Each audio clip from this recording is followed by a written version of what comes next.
धन्यवाद सर. माझं नाव रोहिदास बसवदे, शिक्षण विस्तार अधिकारी, जिल्हा परिषद नांदेड माध्यमिक विभागात मी कार्यरत आहे.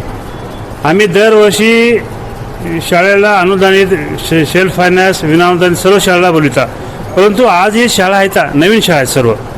फक्त नागार्जुन एक सोडली तर सगळ्या शाळा नवीन आहेत. आणि या ठिकाणी एवढी पब्लिक जमते की पालकं की या ठिकाणी त्यांना बसायला जागा मिळत नाही. आणि दरवर्षीप्रमाणे मी जवळजवळ 10 वर्षापासून हा उपक्रम राबवितो. जास्तीत जास्त विद्यार्थ्यापर्यंत पोहोचावं अशी माझी इच्छा आहे. काही एके वेळेस तर मला पोलिसाला बोलावं लागलं होतं पब्लिक बाहेर काढण्यासाठी. या ठिकाणी लावणी, भारूड, सांस्कृतिक कार्यक्रम खूप विद्यार्थ्याच्या अंगामध्ये गुण असतात.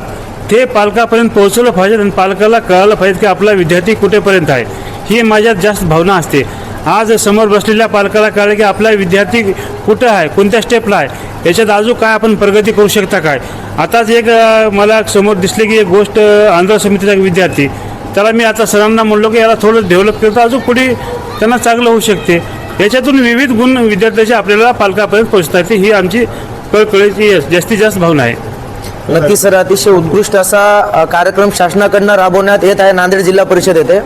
15 ऑगस्ट 2025 या निमित्ताने आपण महाराष्ट्र गीत, स्वातंत्र्यावर काही भक्तिगीत हे आपण विद्यार्थ्याकडून तयारी करून आणि विद्यार्थ्याला पुढील प्रगतीसाठी प्रोत्साहन करण्यासाठी या ठिकाणी आपण उपक्रम राबवित आपण.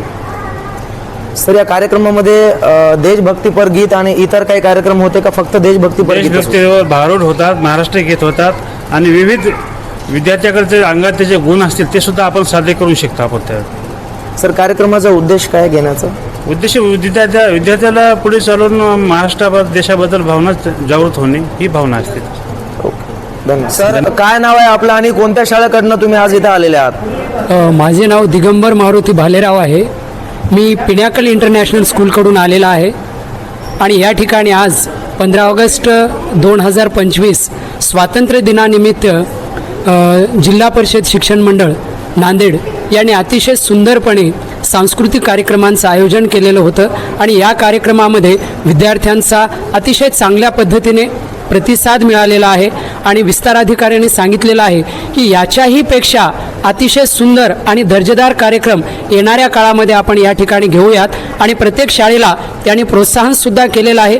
त्याचबरोबर आम्ही पुढच्या वेळेस, यावेळेस आम्ही फक्त आमच्या शाळेकडून 10 विद्यार्थी घेऊन आलेलो आहोत, तर पुढच्या वेळेस आम्ही आणखी चांगल्या पद्धतीने तयारी करून आणि जास्तीत जास्त विद्यार्थी घेऊन या ठिकाणी आवर्जून उपस्थित राहू. आणि आमच्या शाळेच्या संचालिका आदरणीय माधवी जवळगावकर मॅम यांनी आम्हाला या ठिकाणी पाठवून या कार्यक्रमाला चांगल्या पद्धतीने सादरीकरणाची संधी दिली, त्याबद्दल आम्ही त्यांचं सुद्धा या ठिकाणी आभार मानतो. धन्यवाद. सुप्रभात.